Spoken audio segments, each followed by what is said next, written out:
Yeah, in fact, they've even come up with a term for that. People who are at work but aren't doing any work, it's called presenteeism instead of absenteeism. Yeah, there's a lot of that going on, especially now that we can access Facebook, Twitter, and all that kind of stuff.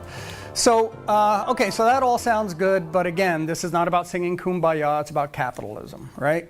So let's talk about the money. Now, if you listen to Gallup, Harvard Business Review, McKinsey's, they basically break down levels of employee engagement into three categories. Highly engaged, these are the types of people who are not only really productive at work, but they go home and they think about it and they get ideas and they might email you at 9 or 10 o'clock at night, but they just love what they're doing. Next level is moderately engaged, and these are the folks that come in and they do their job, but they have quite a bit of a life on the other side of it, and they're fine, but they're not driven and they're not as passionate about what they're doing for a living as what the highly engaged are. And then you have the actively disengaged. These are people that are actively working against the company for whatever reason. Doesn't mean they're bad people, but they're rowing in the opposite direction. Typical organizations, based upon a Gallup study, says that within a typical organization, 29% of the people are highly engaged, 55% are moderately engaged, and 16% are actively disengaged. Now,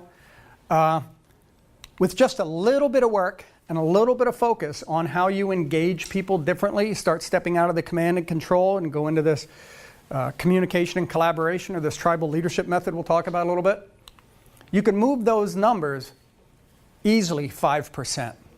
So you get 5% more people that are highly engaged and 5% fewer people that are actively disengaged. It's not hard to do. Now, world-class organizations, just to give a point of reference, groups like the Boston Consulting Group, they're ranked number 4 in Fortune's top 100 companies to work for.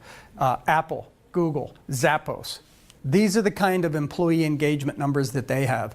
And I'll show you what that means from a bottom line standpoint here in a minute.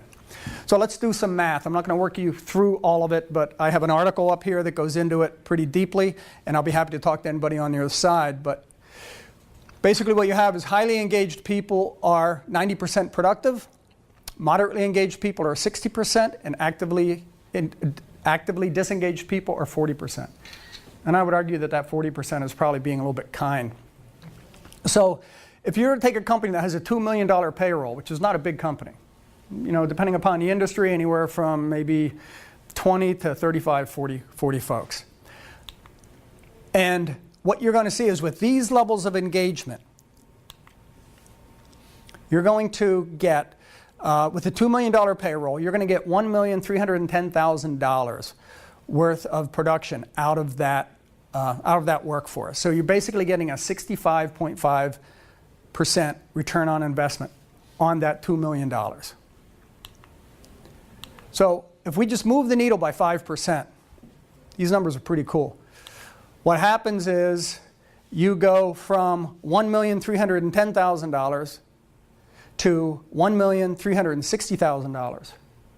And that's a $50,000 improvement to the bottom line within 1 year, just based upon productivity. Because instead of having 29% people working at 90% productivity, you have 34.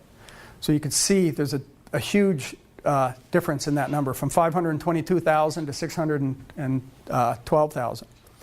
And you have 16% of the people where before they were actively disengaged, now you only have 11. So the net gain in that is $50,000 per year. So you've got a company that has about a $2 million payroll.